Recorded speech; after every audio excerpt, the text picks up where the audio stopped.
Пловдив. Градът е известен с красивите си гледки, тепета, река, амфитеатър и красиви възрожденски къщи. Но да не забравяме кой оживява всичко това. Хората, разбира се.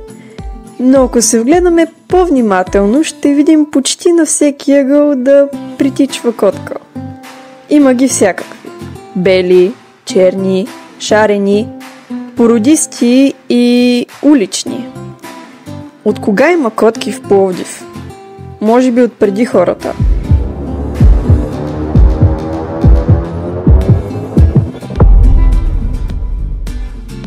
Или са дошли заедно с тях преди 8000 години. Преди близо 20 години градската управа изби стотици кучета. Част от освободеното пространство заеха и котките. Зли хора искат и тяхната смърт, но специалистите предупреждават, че тогава ще дойдат плъховете. Природата не търпи празно пространство. Затова в този филм ще ви разкажем за някои известни пловдивски котки. Ето го най-известният пловдивски котарак на този век – Жоро.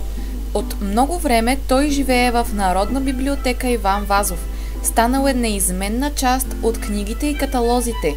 Редовните читатели са свикнали с него, но се намират и такива, които не искат в този храм на книгата да се размотават някакви котки и се оплакват. Директорът нарежда Жоро да бъде изгонен. И тогава става чудото. Хиляди пловдивчани се надигат в подкрепа на котарака. Посетителите в библиотеката се увеличават. Идват не да четат, а да видят героя. Дирекционният съвет на библиотеката заседава специално и взема решение да помилва котарака Георги, както се казва в протокола. Победа! Днес Жоро е знаменитост.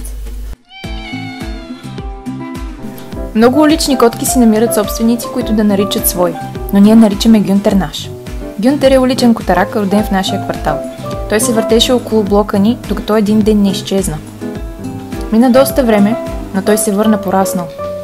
Домът е там, където е сърцето. Или пържените картофи с чеснов сос. Гюнтер много обича да си хапва, но харесва повече соса, отколкото картофите. Той е много социален и се радва на вниманието на хората.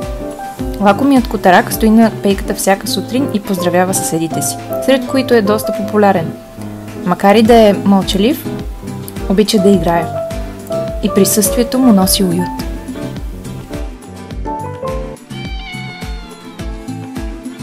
Пухкавите другари са незаменима част от училищния живот на езикова гимназия Пловдив. Всяка сутрин котките застават кротко до входа на училището и се радват на вниманието на пристигащите ученици.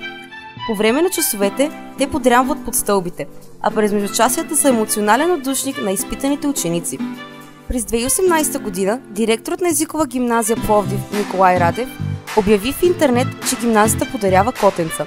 С чувство за хумор той отбеляза, че са родени в двора на английската гимназия от придворната котка Донка и по тази причина предполага, че са с висок интелектуален потенциал.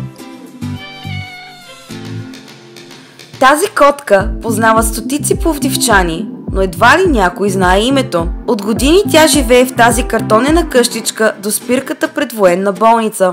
Възрастна жена идва всяка сутрин, носи храна, сменя водата, погава животното и си тръгва. Някой път котката сяда между хората на спирката, сякаш и тя чака своя автобус. Но той все не идва. Пловдив привлича хиляди туристи със своите забележителности. Доказано е, че той е най-старият жив град на Европа. Не просто най-старият, а най-старият жив град.